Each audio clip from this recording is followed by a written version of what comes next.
KPCC അധ്യക്ഷനെ തിരഞ്ഞെടുത്തതിൽ പ്രതികരണവുമായി മുസ്ലിം league. Congress എടുക്കുന്ന ഏത് തീരുമാനവും UDFന് അനുകൂലമായതാണെന്ന് PK കുഞ്ഞാലിക്കുട്ടി. പുതുതായി തിരഞ്ഞെടുക്കപ്പെട്ടവരെല്ലാം നല്ലൊരു ടീമായാണ് തോന്നുന്നത്. മെറിറ്റും ഡീമെറിറ്റും തീരുമാനിക്കേണ്ടത് അതത് പാർട്ടിയാണ്.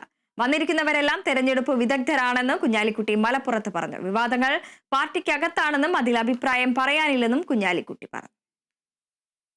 കോൺഗ്രസ് എടുക്കുന്ന ഏത് തീരുമാനവും ഒരു സംഘടന എടുക്കുന്ന തീരുമാനങ്ങൾ സ്വാഭാവികമായും ആ സംഘടനയുടെ തീരുമാനമാണ്.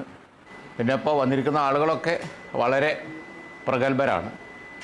അടൂർ പ്രകാശ് ആവട്ടെ, സണ്ണി ആവട്ടെ, അതുപോലെ തന്നെ ഷാഫി ആവട്ടെ, വിഷ്ണുനാഥ് ആവട്ടെ, ഒക്കെ പ്രതികൂല സാഹചര്യത്തിൽ വളരെ ടൈറ്റായ ജില്ലകളിലും സ്ഥലങ്ങളിലുമൊക്കെ UDFനെ വിജയത്തിലേക്ക് നയിച്ചവരാണ്.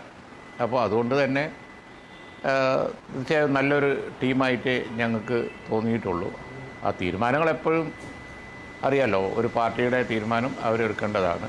അതിൻ്റെ മെറിറ്റ്സും ഡിമെറിറ്റ്സും ഒക്കെ അവർ നോക്കേണ്ടതാണ്. പക്ഷേ ഞങ്ങളെ സംബന്ധിച്ചിടത്തോളം അത് അങ്ങേയറ്റം സ്വാഗതാർഹമാണ്. അവരെടുക്കുന്ന ഏത് തീരുമാനത്തെയും ഞങ്ങൾ സപ്പോർട്ട് ചെയ്യും.